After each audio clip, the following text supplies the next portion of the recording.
Wala na sa natin.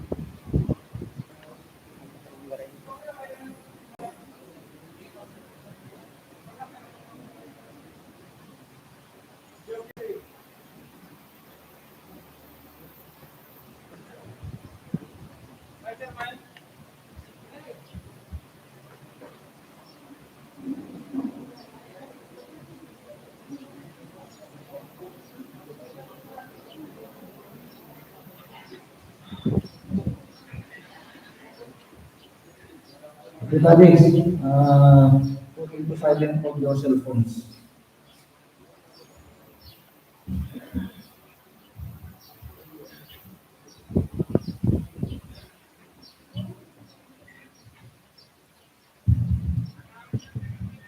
Yes, ma'am.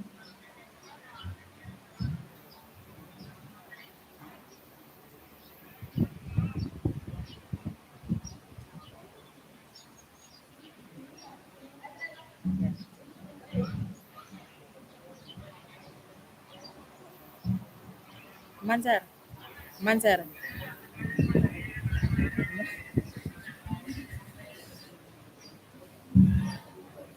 No.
Colonel Arnold B. Bautista, Infantry General Staff Corps, Philippine Army. Together with Mariano Marcos State University President, Dr. Shirley C. Agrupis.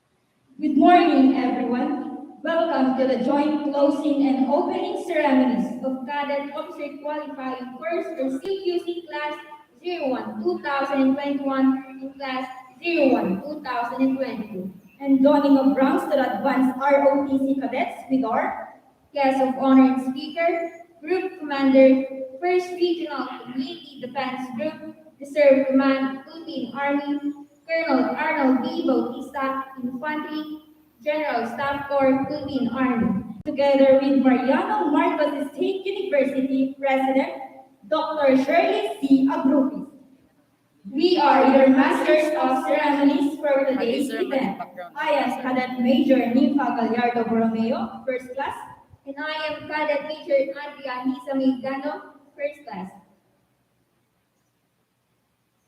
As we gather together and acknowledge the presence of God, we fervently ask for grace, mercy, and divine favor Tactical Officer First Lieutenant Marcos B. Tayamen, Philippine Army Reserve, will lead us into prayer.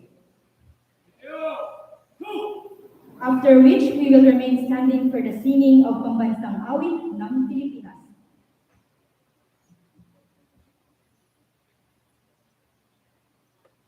Let's bow our head and let's feel the presence of our King. In the name of the Father, and the Son, and of the Holy Spirit. Amen. Almighty God, the source of life and strength, we implore the blessings on this program.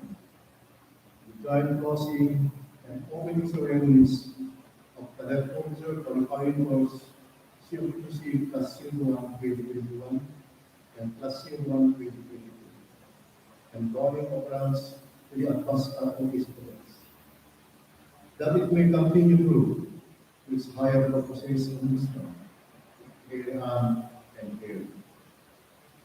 Guide and strengthen us, and enlighten with wisdom those who teach and those who learn, and grant to all of us the true sound learning and firm leadership. Grant to each one of us a humble heart, a steadfast purpose, and a joyful hope, with a readiness to endure hardship and suffering. That truth may prevail among us, and that will may be done on earth through Jesus Christ our Lord. In the name of the Father, and of the Son, and of the Holy Spirit. Amen.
To establish the mood of the program, NSTP Chief and ROTC Coordinator of Mariano Marcos State University, Second Lieutenant Reynold P. Young, with his words of welcome.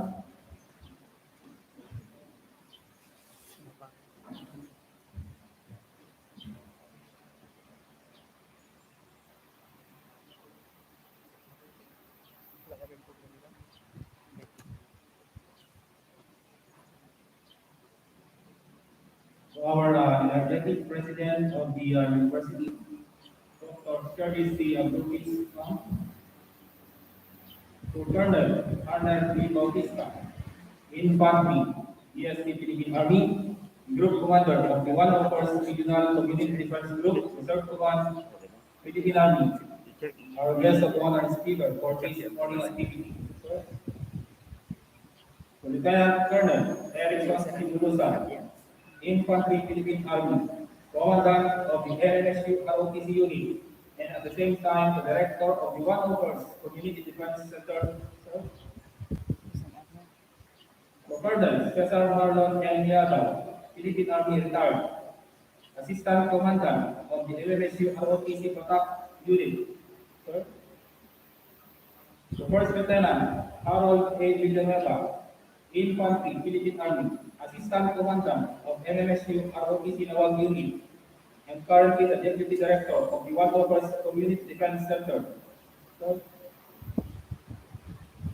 First Lieutenant Ernesto A. Tagavilla, Philippine Army Reserve. First Lieutenant Marcos B. Tayamen, Philippine Army Reserve. First Lieutenant Alvin Aitan B. Velasco, Philippine Army Reserve. Second Lieutenant Marcelo Eta, Philippine Army Reserve. fellow tactical officers of the elementary OTC unit, Sergeant Adolfo Cacacho, Signal Command, Philippine Army, Chief Clerk and Operation NCO of the One First Community Defense Center, to other training staff and graduates, military assistants of this unit, to the snappy cadet, advanced officers of the LMSU ROTC unit, cadets and cadets, other guests, ladies and gentlemen, good morning. I take great pleasure in welcoming you all in this very important occasion of the LMSU ROTC unit for the academic year 2021-2022 second semester. The joint closing and opening ceremonies of the Cadet Officer Qualifying Course, Class 01 2021 and Class 01 2022, and donning of ranks of the ROTC Advanced Cadets. As our national hero, Dr. Sersal Dab, that the youth are the hope of our nation. They will be our future leaders. Leaders who will lead in the betterment of the country as well as life of every Filipino.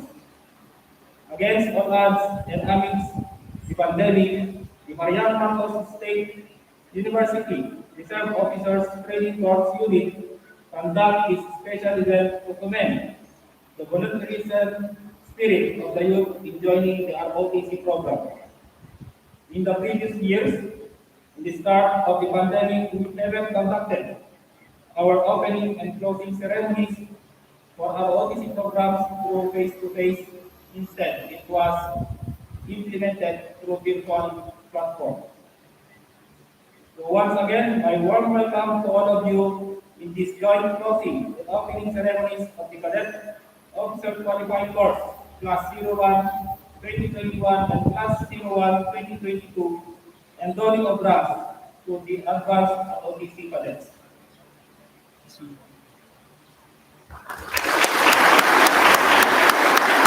At this juncture, Training Director First Lieutenant Harold E. Villanueva will lead the presentation of CUQC Class 01 2020 for graduation and CUQC Class 01 2022 for opening. And after which, the declaration of graduates and opening will do the honor by Community Defense Center Director Lieutenant Colonel Erickson C. Bulusan, Infantry Philippine Army.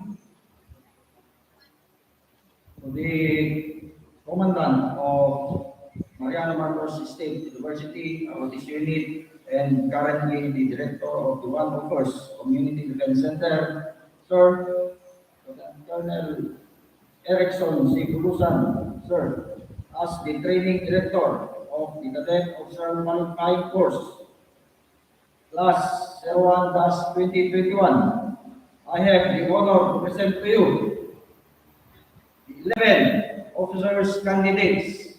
Recommend that the graduates effective this date. By the virtue of the authority vested in me as the Commandant of Mariano Marcos State University ROTC Unit of Batak and Rotc City Campus, I hereby declare the 11 officer candidate of COQC Class 01-2021 graduate effective this date. Congratulations.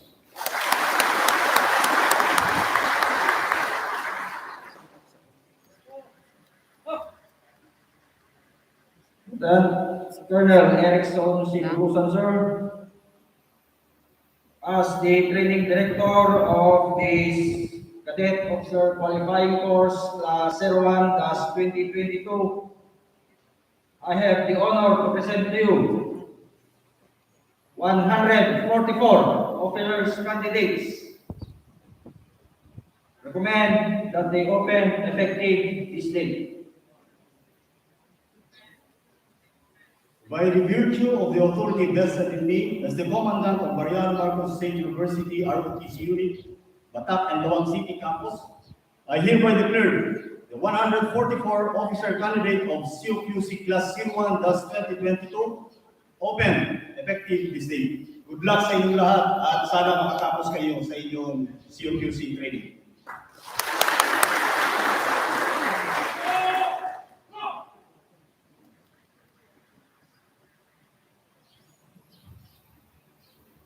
Tactical Officer of Mariano Marquez State University, ROTC Unit, First Lieutenant Alvin Aimon P. Velasco, Philippine Army Reserve, will now confer the reading of orders, simultaneously the distribution of certificates and donning of ranks handed out by the Group Commander of 1st RCCG Philippine Army, Colonel Arnold B. Bautista, Infantry General Staff for Philippine Army, together with Dr. Shirley C. Agrupis, and to be assisted by the training staff.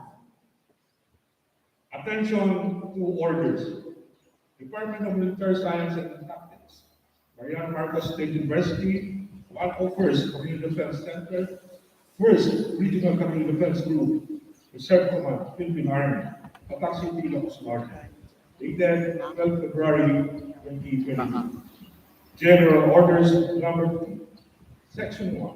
Following May 11 May Philippine Basic and OTC Cadets of Mariano Marcos State University, Attack City ROTC Unit, and Mariano Marcos State University, Nawag City ROTC Unit, after having been satisfactorily completed the prescribed program of instruction set forth in the Cadet Officers Qualifying Course Class 1 of 2021, conducted from 23 October 2021 to 19 February 2022, are hereby declared graduates effective 19 February 2022. Cadet Officer Candidate Karimay Emauli, third class.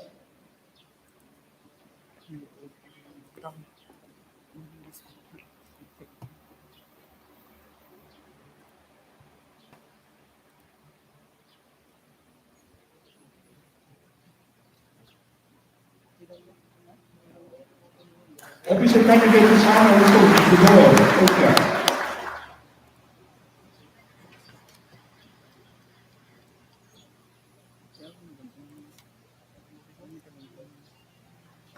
Officer Candidate KBDR, A. Matabay, fourth class.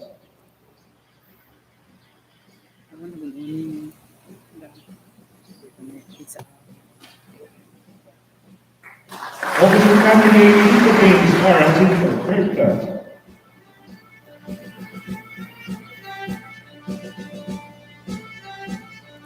Officer Candidate Joe Jasper P. Jamison, third class.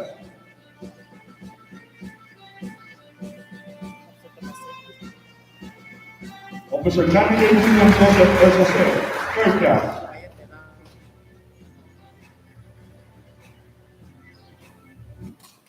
Officer Candidate Sarah K. J. Augustine, third class.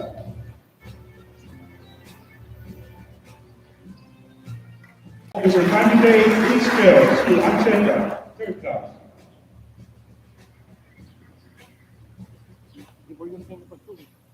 Officer Candidate Angel Marie and Ram, third class.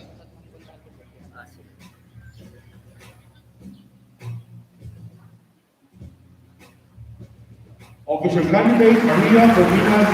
Romero, third class.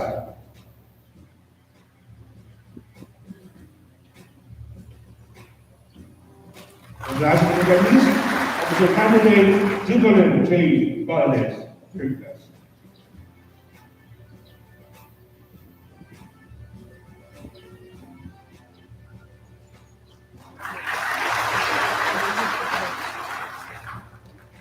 Section 2, pursuant to paragraph 15, Student Guidelines, Reserve Command Philippine Army Training Center, dated 12 May 1999. Outstanding students award Certificate of Merit are hereby awarded to, for graduating number 1 in the class of 11, with a general average of 93.55%, Officer Candidate is Sosi Ancheta, third class.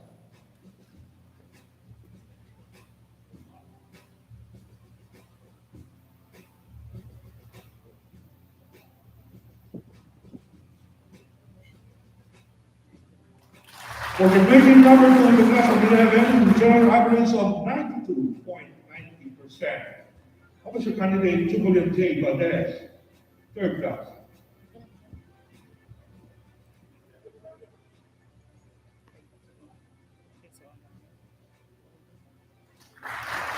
For graduating number 3, the class of 11 with general average of 92.50%. Officer Candidate Maria Cortina D. Romero. Third class. Section 3, the Philippine Army Physical Proficiency Carson Award, Order of Bernardo Carpio, pursuant to student regulations and quarters reserve command, Philippine Army, dated 1 June 1994. The Philippine Army Physical Proficiency Award, Order of Bernardo Carpio, is hereby awarded to Officer Candidate Nico James R. Jacinto, third class.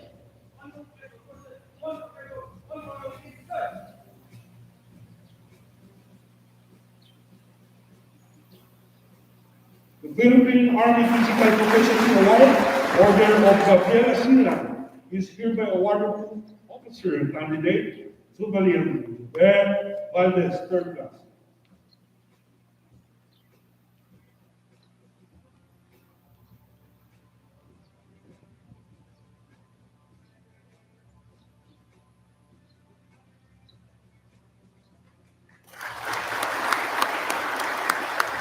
Promotion order, loading of ranks. Department of Military Science and Tactics, Mariano Marcos State University, Loa City, Ilocos Norte, dated 12 February 2022. General orders number 2, promotion. Number 1, pursuant to the provision of Headquarters Philippine Army, number 11, dated 11 October 2012, subject administration and conduct of the Philippine Army Advanced or OTC Training Program and the Probationary Officer Training Course in conjunction with Republic Act 7077. Following name Advanced or OTC cadets are promoted to the next higher rank as shown effective 19 February 2022. To be Cadet Colonel, Cadet Lieutenant Colonel Pierre Adrian G. Anso, class. To be Cadet Lieutenant Colonel, Cadet Majors Rafael M. Apuluyan, first class. Yanmar R. Agal, first class. Mark Anthony P. Agutawa, first class. Ryan James D. Agustin, first class. Major Mark Julius M. Agustin, first class. Major Denmark O. Alejo, first class. Raymar C. Antonio, first class. Arnulfo J. Baez, first class. Johnson Ian M. Bataan, first class. Jerome Angelo M. Borda, first class. Dan Oren S. Hama, first class. Christian Noel Domingo, first class. John Clifford V. Dudulao, first class. Kevin John F. Dudulao, first class. Francis Ariane P. Dudulao, first class. Wilhelm Guillermo B. Edra, first class. Raymar A. Escabaya, first class. Christian M. Eugenio, first class. Johnson Ryan Foronda, first class. Marcalo R. Bernard, first class. Mark Aldrin R. Julian, first class. Lino L. Lagmay, first class. Jomar Matias, first class. Gian Wei Justin D. Pascual, first class. Mark Joseph C. Zambrano, first class. Joshua I. Salamanque, first class. Marlon D. Alipod, first class. Minel V. Torres, first class. Eugene Jasmine Johnson Abdawili, first class. Marquis E. Alibuyo, first class. Erika S. Angeles, first class. Ayan Stephanie A. Salapao, first class. Deja A. C. Cordelia, first class. Alberti V. Corpus, first class. Rachel Angel A. Corpus, first class. Vivek G. De Los Santos, first class. Lecture R. Tuloque, first class. Juvenil S. Jacinto, first class. Kimberly A. Marcos, first class. Desmay B. Marzan, first class. Mayan A. Embro, first class. Desiree L. Peralta, first class. Caris A. Rodrigo, first class. Julian D. Santos, first class. To be cadet captain, cadet first lieutenants, Freddie J.R. A. Atabay, second class. Nico James R. Jacinto, second class. Joe Jasper P. Johnson, second class. William Joseph S. Jose, second class. Zaira K. J. Agustin, second class. Winston C. Anceta, second class. Chuchi J. Antalan, second class. Jessica L. Akubaka, second class. Leslie Ann F. Carva, second class. Angel Marie M. Mendoza, second class. Maria Fermina D. Romero, second class. Juvenile Valdez, second class. Promotion.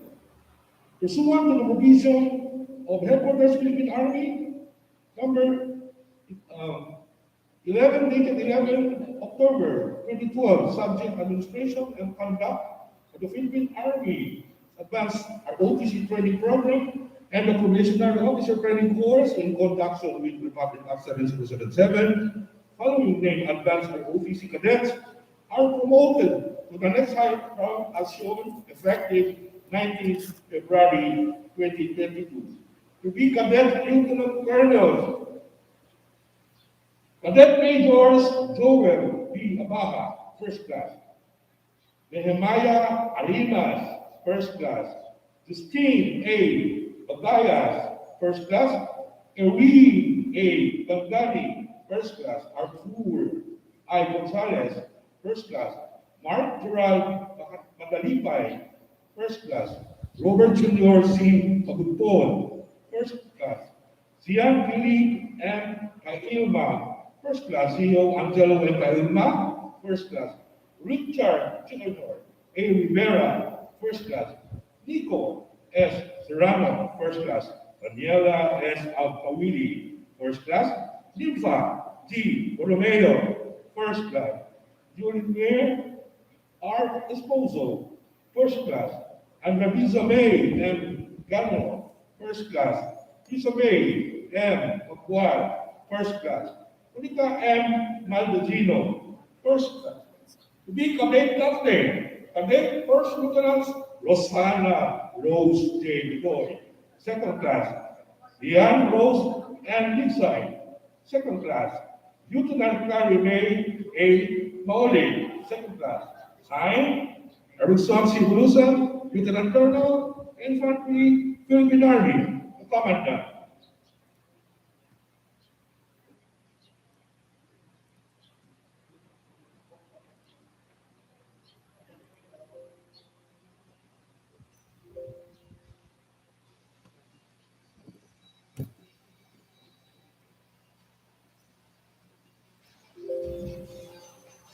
Example.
Pangit yan.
And now, Community Defense Center Director and Commandant of Mariano Marcos State University ROTC Unit, Lieutenant Colonel Erickson C. Bulusan, Infantry, Philippine Army, will now administer the oath-taking of cadet officers.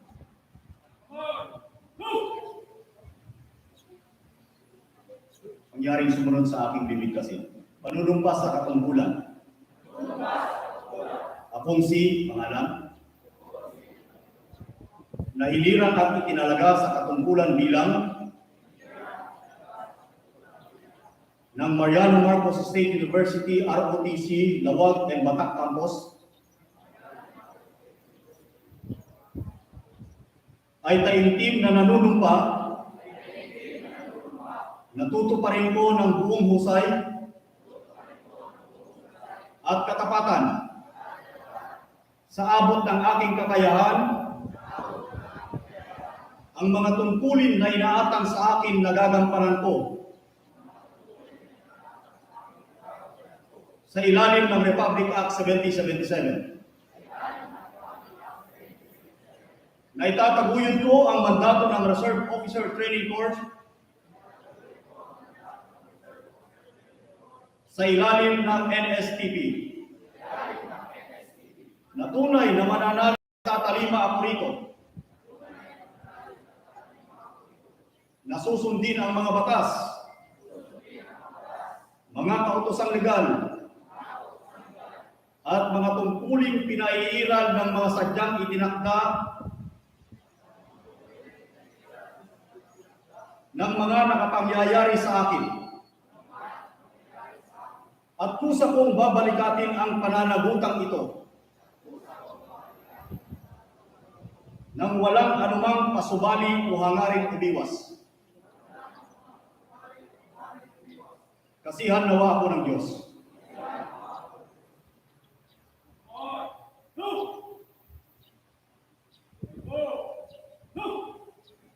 A person who is fully acquainted with the President of Mariano Marcos State University, NSTP Chief and Tactical Officer, Second Lieutenant Reynold B. Young, Philippine Army Reserve, will now introduce our keynote speaker.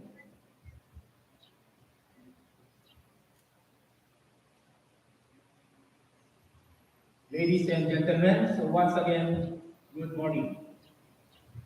It is my honor and privilege to introduce to you this morning our keynote speaker for this joint closing and opening ceremony of Cadet of the Qualifying Course, Class 01-2021 and Class 01-2022, and dawning of ranks to the advanced ROTC cadets. Our keynote speaker is a full-fledged professor and current the president of the Mariano Marcos State University, a seasoned and accomplished researcher. She has won a number of awards at the regional, national, and international level, the most recent being the prestigious William Edgar Research Leadership Award, given by the Philippine Association of Research Managers. She was also awarded Most Outstanding Ilocano for the year 2019 for varied achievements as an educational leader that helped uplift the life of Ilocanos. In 2020, she was awarded the Liquid Bayan Award by the Civil Service Commission.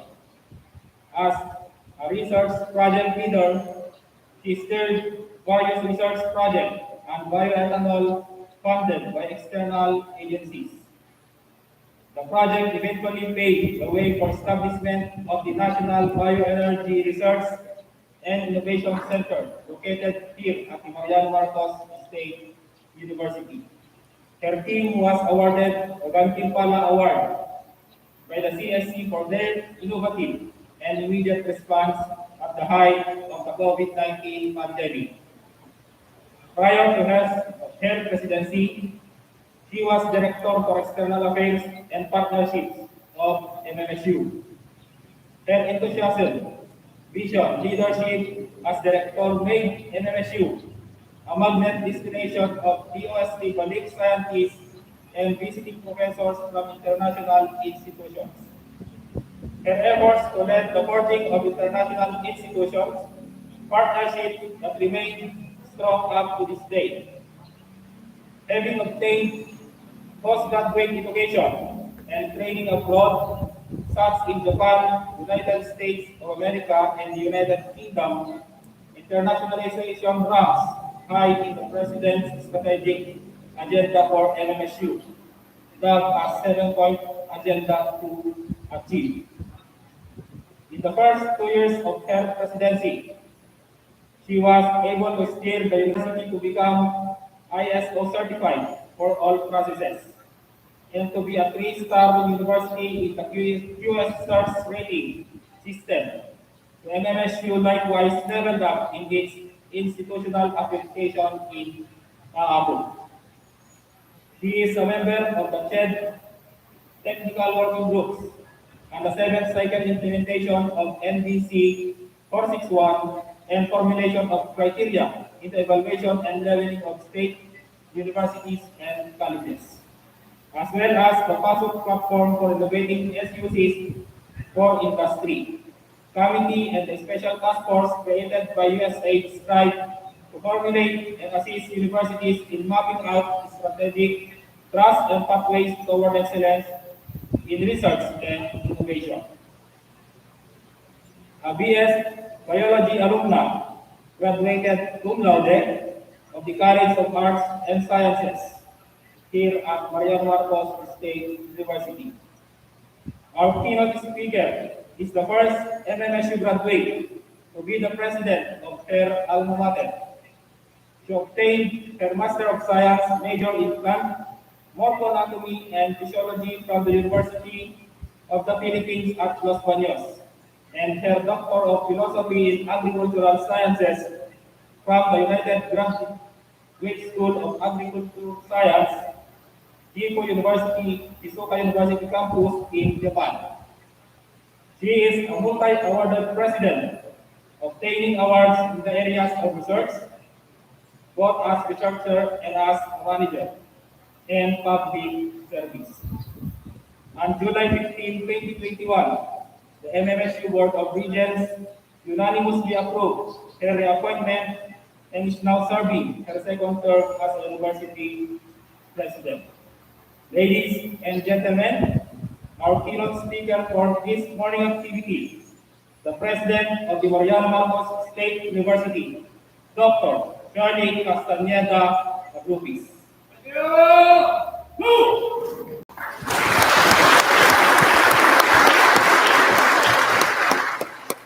Thank you very much. Please sit down. Thank you very much, Second Lieutenant Raymond Yang. For that very long introduction, I would have been happier if you just introduced me, the former Corps Commander of Cadets during my time in high school. Thank you very much. Thank you. Colonel Arnold D. Bautista, Infantry Staff Force, Philippine Army, Group Commander, 1st Regional Community Defense Group, Reserve Command, Philippine Army, and our guest of honor and speaker, Sir Lieutenant Colonel Erickson C. Bolusan, Philippine Army Commandant, MMSU ROTC Unit and Director of the 101st Community Defense Center, Sir Colonel Cesar Marlon M. Yadao, Philippine Army, Retired Assistant Commandant, MMSU ROTC Batak Unit, Sir First Lieutenant Harold A. Villanueva, Infantry, Philippine Army, Assistant Commandant, MMSU ROTC Lawag Unit and Deputy Director, 101st Community Defense Sector. So, First Lieutenant Alduin Aimon, Velasco, Philippine Army Reserve. First Lieutenant Marcos B. Tagamen, Philippine Army Reserve. Second Lieutenant Raymond P. Yang, our very own NSPP Chief. Second Lieutenant Marcel Eta, Philippine Army Reserve, sir. Tactical officers, MMSU ROTC unit. I would like also to greet Sergeant Ador D. Capacho of the Philippine Army. PFC Nelson C. Galido, Philippine Army, Admin NCO, and of course, I should not forget to greet the 72 Advanced ROTC cadets and 144 cadet officer qualifying course. And here I would like to greet PFC Edesardo Capulo and PFC Ricky Mangitngit, the Philippine Army, na imbag mabigat kayo amin kakabsat. First of all, I would like to apologize for coming in late. That led to the late start of your program because today I have to attend 4 programs, overlapping activities. I should have all the freedom to delegate my keynote speakership in this activity to Director Jan Javier or anybody who can be able to represent me. But I felt that this is so important to miss. That's why nag-request ako ng medyo na delay because I have to welcome 40 graduate students coming from from foreign universities today. And hindi naman ako nagkamali na nagpahintay ako because I have all this opportunity to give messages, keynote speakership to different programs. But every time I stand in front of the ROTC cadets, yung nag-goosebump ako. Kanina, maluha-luha ako kanina because I see in the floor future leaders, not only Ilocos Norte, not only Mariano Marcos State University, but the country as a whole. And I am deeply honored.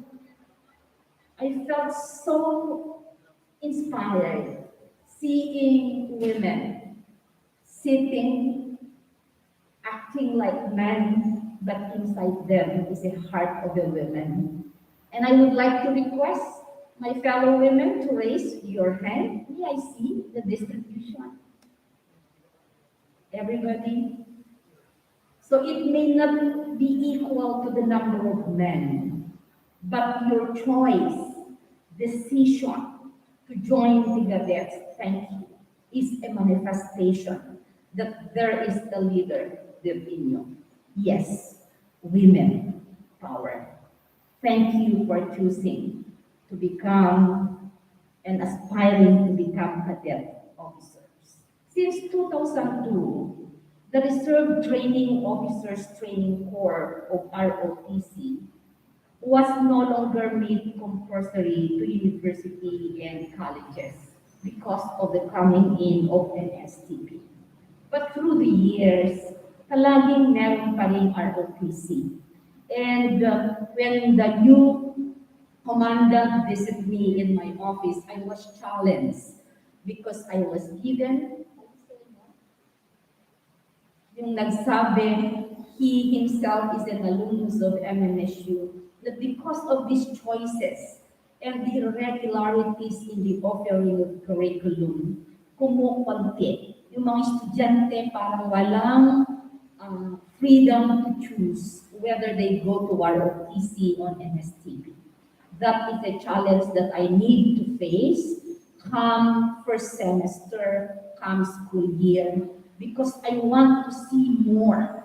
I want to see that this hall, which can accommodate less than 2,000 students when without social distance, will be flooded with students, future leaders aspiring to become cadets, so that we have a big population to lead the new Philippines. And that is a promise I am committing to all of you. I would like to give my highest commendation, respect, admiration to the 72 advanced ROTC cadets, Because amid the challenges of the pandemic, amid the fear that was planted to us by pandemic, you chose to pursue higher courses in our OPC so that you will be elevated to the higher ranks. Saludo po sa inyong lahat.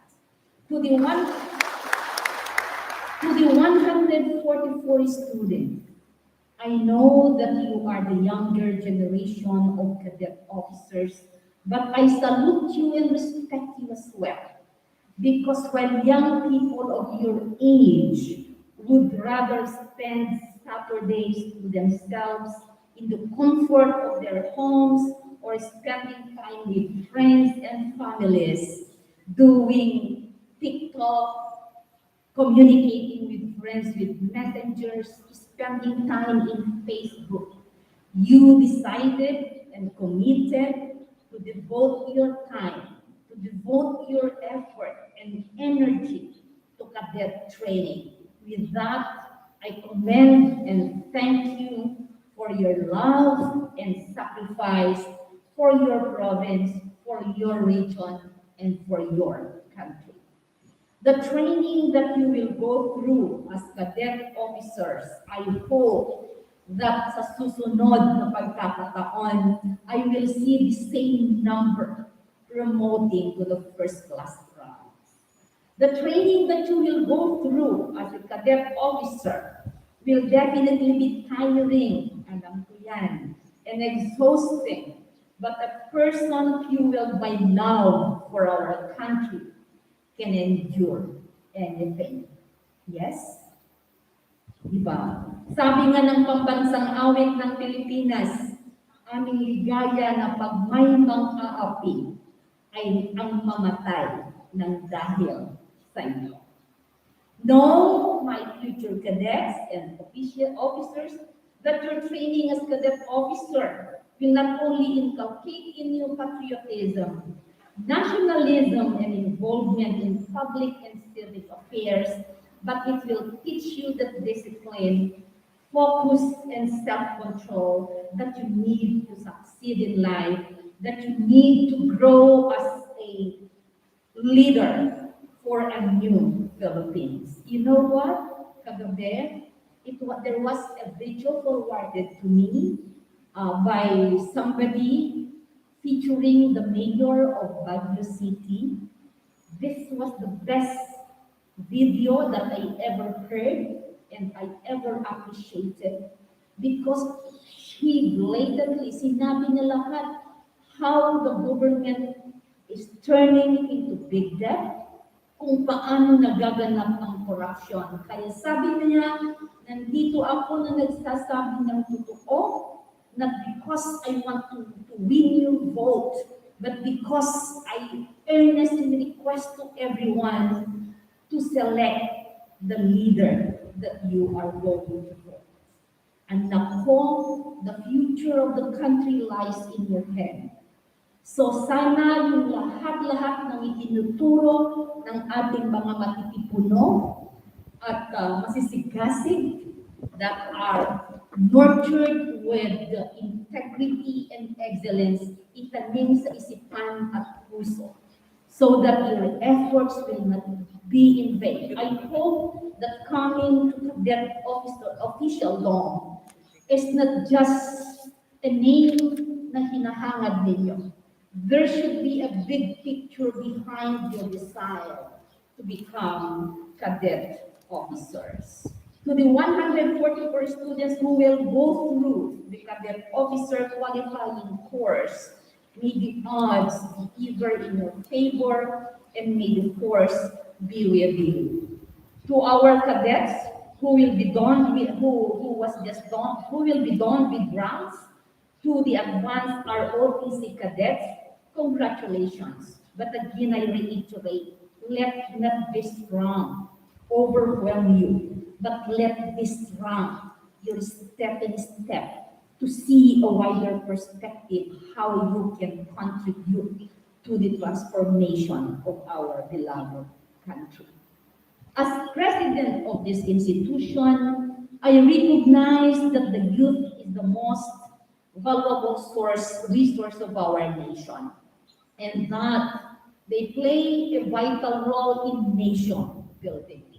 It is my belief that the youth must be motivated, must be trained, developed, and utilized in regard to their responsibilities as citizens, particularly their commitment to civic welfare, the respect for the law or civil obligations. Narinig niyo kanina yung mga code of ethics na binasa niya. I hope that you not only memorize them in your head, but keep them in your heart. In MMS's quest of promoting civic consciousness among the youth and development their physical, moral, spiritual, intellectual, and social well-being, we know that the Philippine Army, through the ROTC, is our partner. It is for this reason that we remain committed to the welfare of our ROTC unit.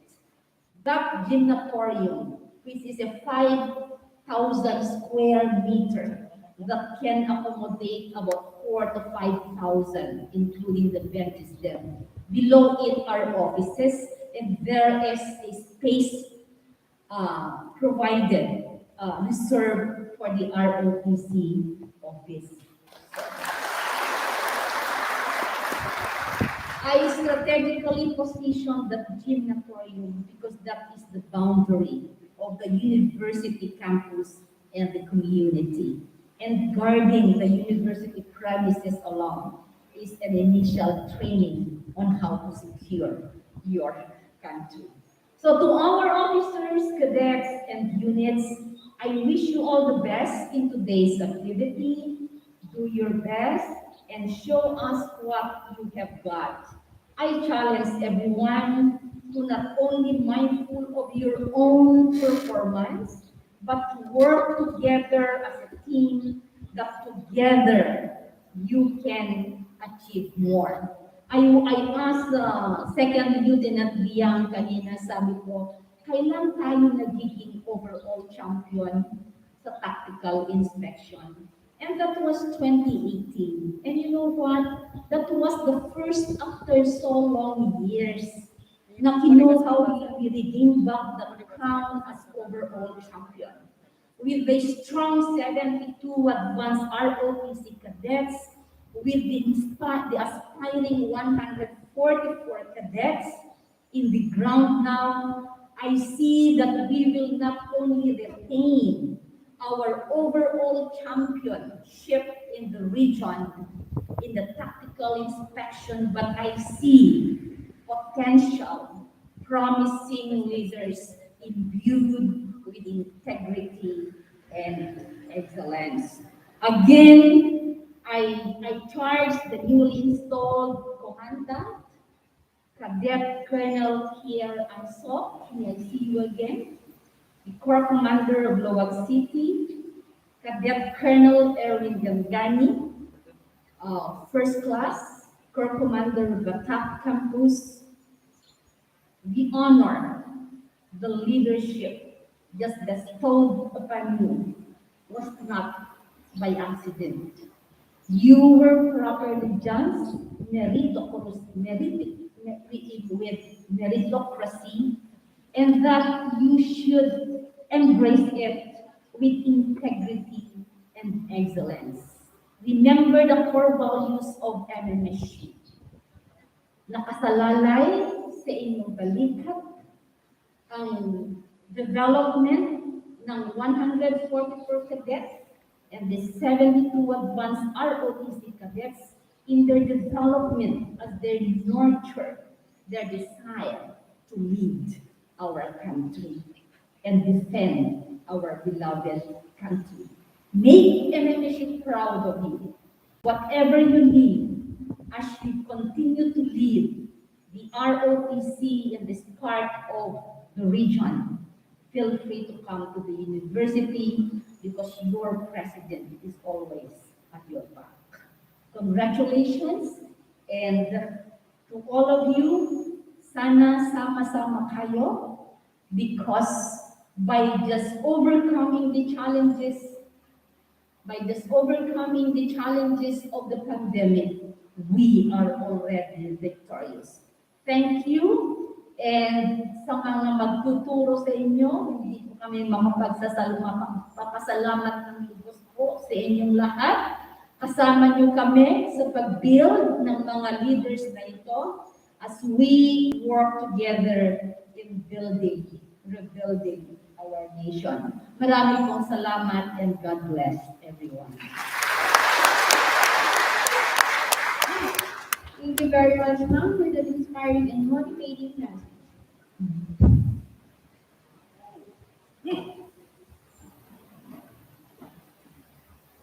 To determine or identify the essential qualities of a person that is tough and uneasy. CDC Director and Commandant of Mariano Marcos State University, ROTC Unit, Lieutenant Colonel Erickson C. Bulusan, Infantry Philippine Army, will do the honor and make introduction to our guests of honor and speaker. Sir? May magabigan tayo amin. Nang nangruna, dito isang tactical officers, assistant commandants, and nangrunaan iswabi kay Presidente tayo ni Mariano Marcos State University, Dr. Shirley Adobis Ma'am, and kastamen tigiya sa honor speaker tayo nga inakto iyamamo kada kayo. With the kind indulgence of our group commander, sir, before I will introduce you as the guest of honor speaker, gusto ko sanang uri yung pagkakataon na ito na pasalamatan ang ating President ng Mariano Marcos State University para sa kanilang suporta. Patigidyan sa palapusanan na suportada. One, nga may magaming na suportada. At itong activity natin ay talagang in the short request ay in-approve nila yung ating request and sinuportahan ng administrasyon ng Mariano Marcos State University ang ating activity ngayon. Palakpakan natin ang Mariano Marcos State University. And sinuportahan din nila ang ating training for the CQC Class 01 2022. Palakpakan natin. And diyaman kami tayo ma'am, kaligiti barbarong equipment, iti opisina ti Mariano Marcos ROTC Batak Campus. Kaya nagyaman kami in advance, DJ sumangkot ng kanijay lawag. Palakpakan natin ang ating Thank you very much sa ating lahat. Thank you very much sa ating mga tactical officers. Thank you very much sa ating Assistant Commandant ng Mariano Marcos State University Batak Campus, Colonel Marlon Yadaw, sir. Ang aking upper class at ang aking kasama sa Mindanao. Ang ating Assistant Commandant ng Mariano Marcos State University, Lawag Campus, First Lieutenant Harold Villanueva, at the same time ay Deputy Director ng 101 Ilocos Norte Community Defense Center. Nagyaman kami ulay, naging tactical officers, and naging graduate military assistants, and of course, the cadets. So our guest of honor speaker to whom I will introduce later. Our guest of honor and speaker began his military career when he graduated from the Philippine Military Academy in 1994. He honed his military capabilities through different schoolings and trainings. The Special Forces Operations Training, Airborne Training, Military Intelligence Officer Basic Course, Infantry Officer Basic and Advanced Courses, United Nations Military Observer Course, United Nations Peacekeeping Operations Instructor Course, and other military trainings. He finished his Command General Staff Course in 2015. He also a master's and degree in public management, major in development and security from the Development Academy of the Philippines. Among his significant assignments include his designation as platoon leader and company executive officer of 7th and 24th Special Forces Company, operations and intelligence officer of 22nd Infantry Battalion, 9th Infantry Division, battalion commander of 49th Infantry Battalion, and commandant of 9th Division Training School. For his dedicated and excellent leadership in his military career, he was given various medals and awards. The most significant is the Distinguished Service Star, Gold Cross Medal, Silver Cross Medal, various military merit medals from combat and admin, military commendations medal, People Power 2 ribbon medals, Luzon, Visayas, and Mindanao campaign medal, Special Forces and Airborne tabs. Our guest of honor and speaker is happily married to Mrs. Melanie Bautista and blessed with a daughter, Maria Alexa Isabel Bautista.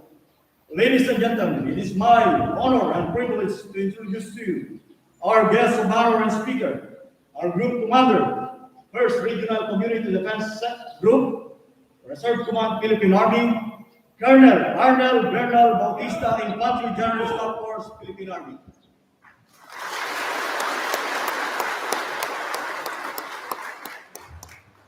Please be seated.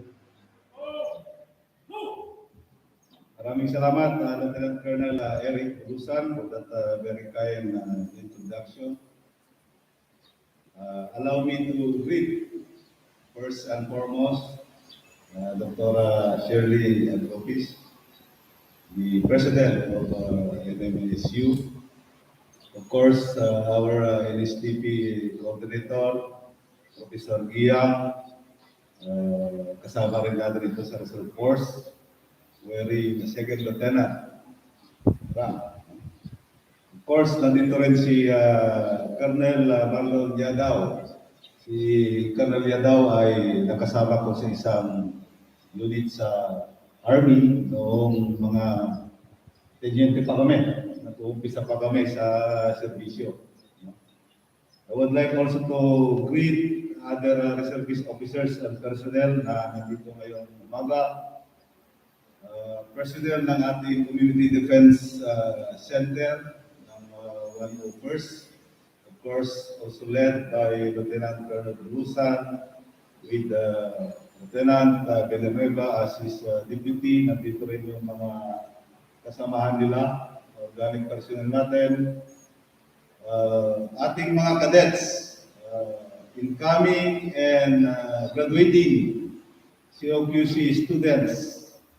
Gusto ko rin batiin ang mga ROTC cadets natin na naka-online at nakikinig o nanonood sa ating activity sa umagang ito na yung bag mahal daw kada kayo amin na po. Alam nyo, personally ako ay natutuwa na naimbita at nandito ngayong umaga na ito. For two reasons. Unang-una, saan ka makakakita ng isang ROTC activity na mismong presidente ng kolehiyo ay kasama mo. So maraming salamat, Ma'am Agropis, Dr. Agropis, sa panahon na nandito kayo at sinamahan nyo kami sa ating ROTC activity. Pangalawa, nakakatuwa na makita yung mga kasamahan mong nandito sa stage ay puro rin mga kasamahan natin sa Reserve Force. For everybody's information, our President, Dr. Agropis, ay isang reservist.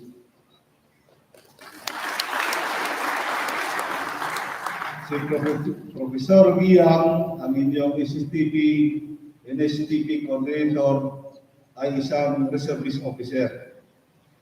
And of course, si Colonel Yadaw, being a former military officer, after his retirement, nagpa-incorporate siya sa Reserve Force. That is why kasama natin din siya sa ating reservist unit dito sa Ilocos Norte. And I hope that in the coming days or months, makikita natin si Dr. Agropis wearing her commission officer.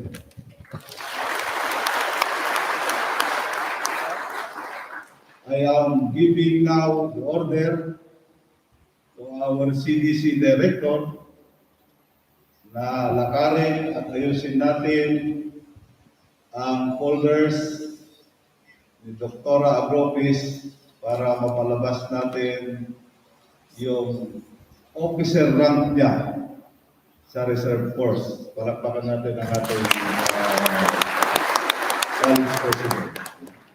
So technically, dalawa yung activity natin sa umagang ito.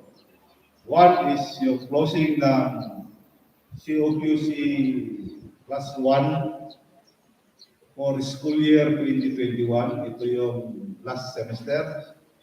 And yung opening naman ng COQC Class 1 pero for the school year 2022. So let me, unahin ko na lang muna yung Class 01 ng 2021, yung mga magtatapos.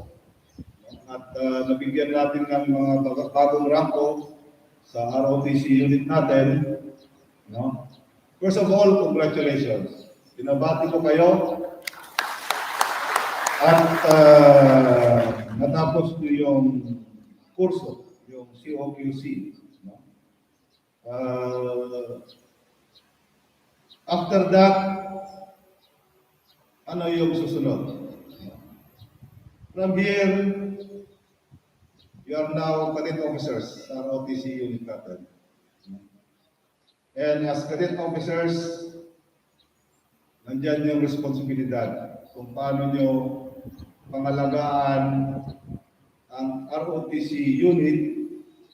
Nandyan yung responsibilidad kung paano nyo naman akayin at turuan itong mga bagong estudyante natin who will be taking up the candidate or the COQC.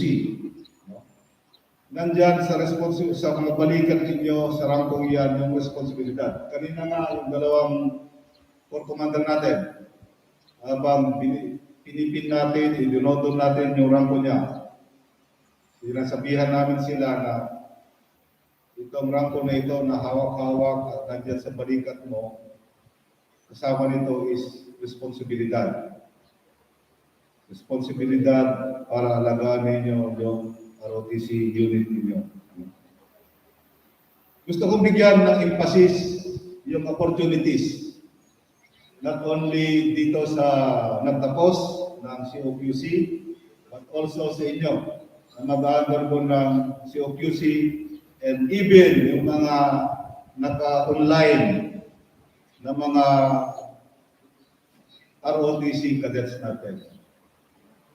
Hindi nyo ba alam na taking up the ROTC, ang daming opportunities na nandyan sa inyo? Ang daming opportunities na po pwede niyong kunin. Ang daming opportunities na po pwede niyong i-avail na ibinibigay not only ng Philippine Army but even yung General Headquarters AFP. Unang-una, let this be, parati kong sinasabi sa mga ROTC cadets natin, yan ang magiging passport ninyo.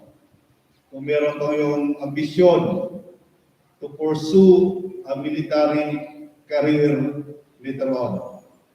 Ang dami ng mga product ng ROTC natin na naging regular officers and enlisted personnel sa Armed Forces of the Philippines.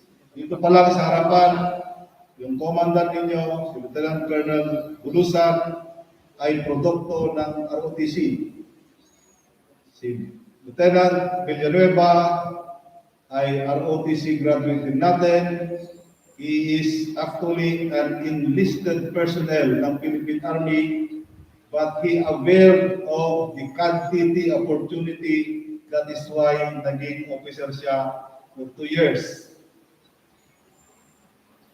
Next, lalong-lalo na yung mga nag-undergo ng advance. Itong COQC, ito yung mga steps ninyo kung later on para kumuha ng advance ROTC. No? Qualifying course, isa-select kayo para itutuloy-tuloy nyo na mag-undergo ng advance ROTC.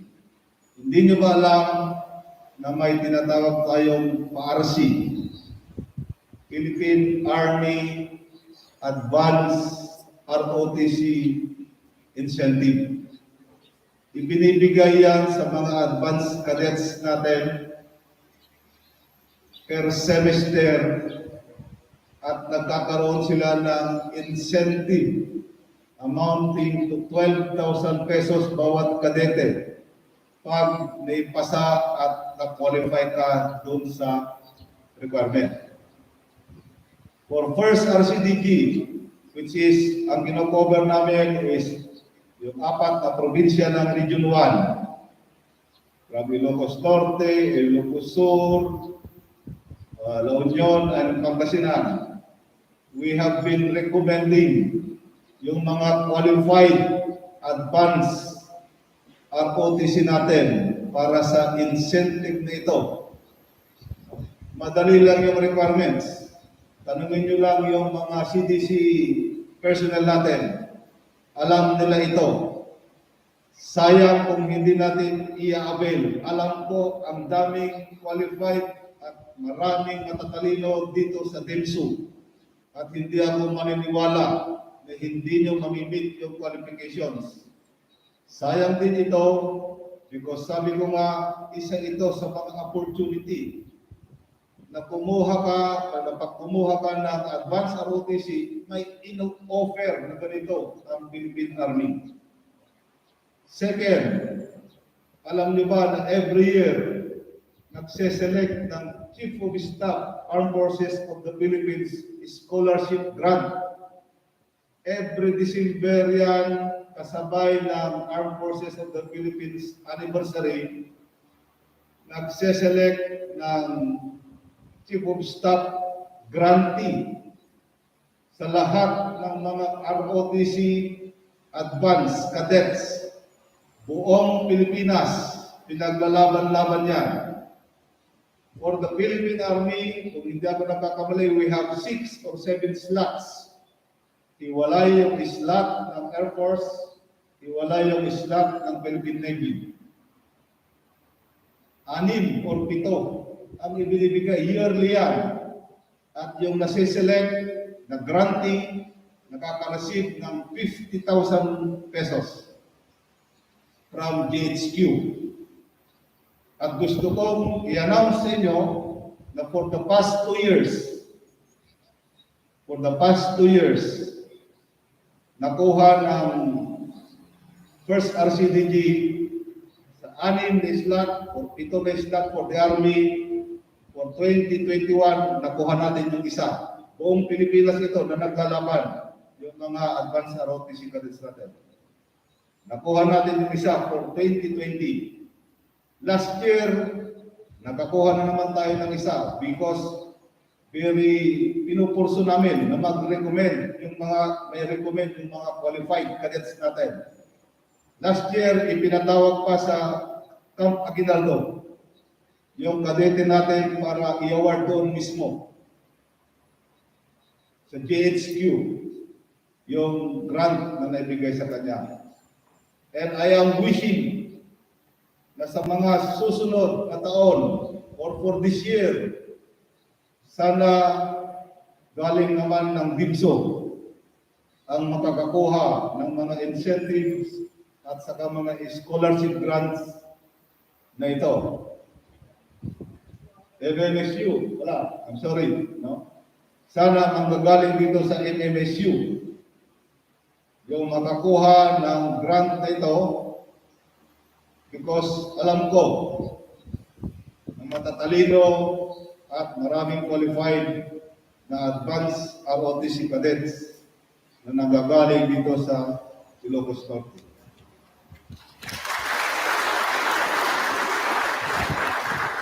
Pangatlo, aside from yung training na kinakandak dito, ng inyong mga training directorate, ang 7th Infantry Division na kung saan ang aming unit, 1st RCDG, ay tumutulong din sila para i-develop yung mga ROTC cadets natin. Meron silang programa na tinatawag na SALARS.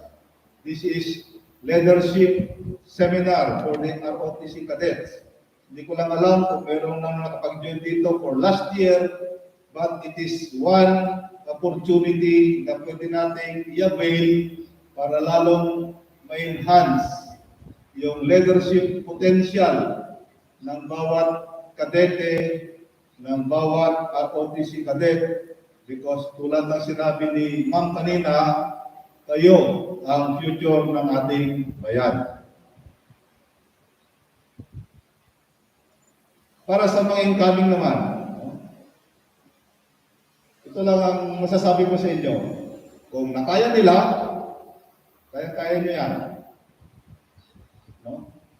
Walang ituturo sa inyo sa COQC na hindi nyo magagamit bilang kadete, na hindi nyo magagamit bilang mga membro ng young generation na nagde-develop ng leadership potential para later on magiging future leaders not only in the community but as a whole yung country natin. That is why I would like to congratulate you in advance. Sabi ko nga, kayang-kaya nyo yan. Kami rin, ng mga regulars and all other personnel na nandito, nagdaan din sa training. No? And isa ako sa naniniwala na napakalaking bagay ang nagagawa ng training para mahubog tayo, lalong-lalo na tayo as regular and as reserve members of the reserve force na nakasuot ng uniforme tulad ng sinusunod ninyo as cadets. No? So, take this opportunity, no?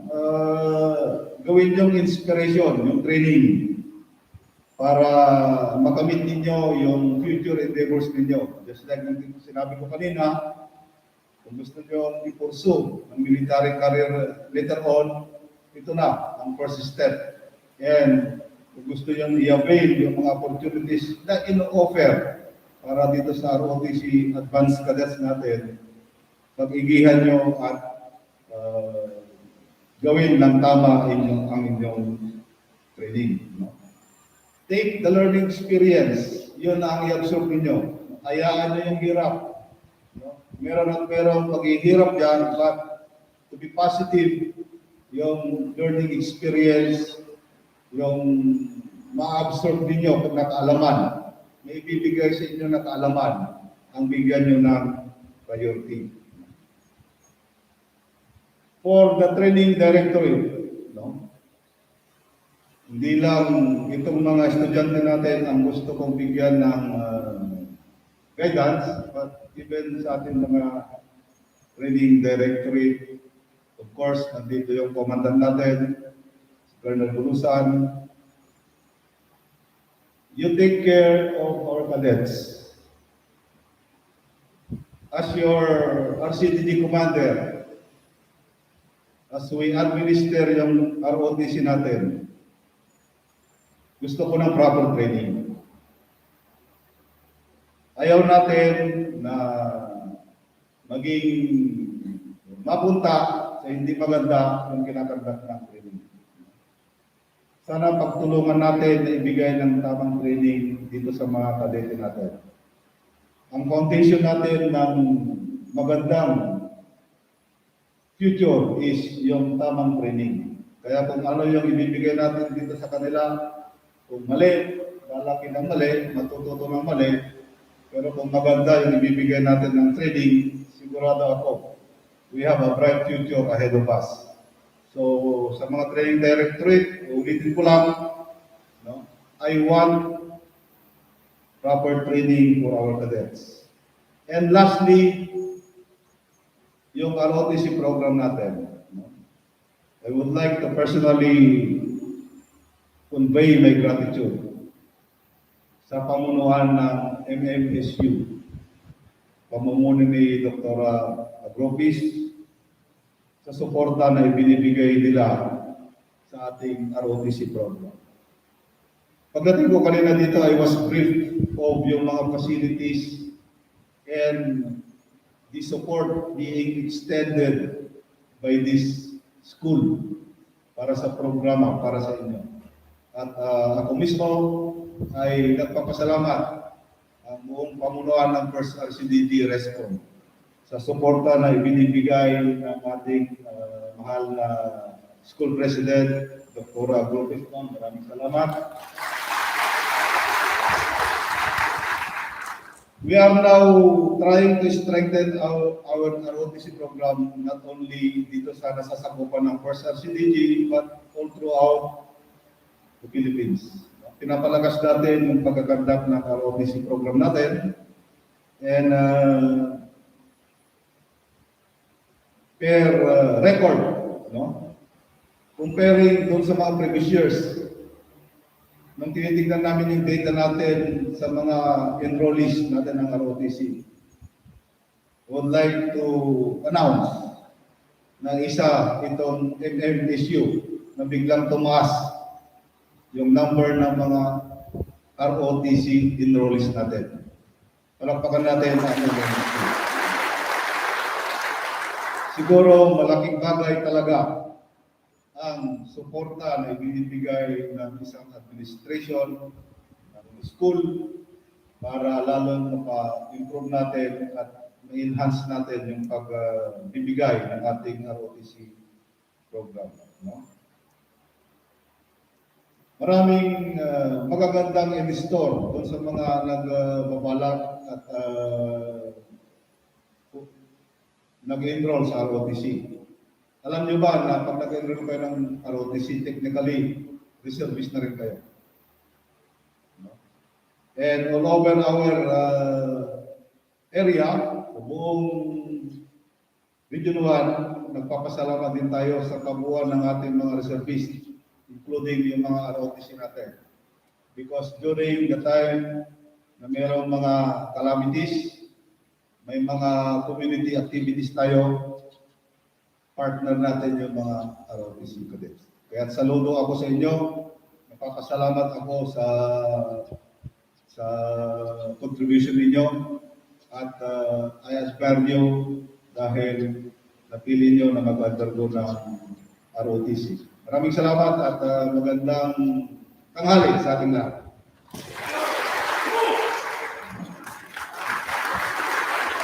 Thank you very much, sir. Truly a message that's full of knowledge and inspiration. May we formally ask Group Commander of 1st RCDG Reserve Command, Philippine Army, Colonel Arnold B. Bautista, Infantry General Staff Corps, Philippine Army, and Mariano Marcos State University President, Dr. Shirley C. Agrupis, to receive the token of appreciation, commemorative shirt of 1st RCDG and certificate. Now, sir.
For the closing remarks, may we all rise again for the singing of Pilipinas o Mahal.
conclude our program. Thank you and mabuhay.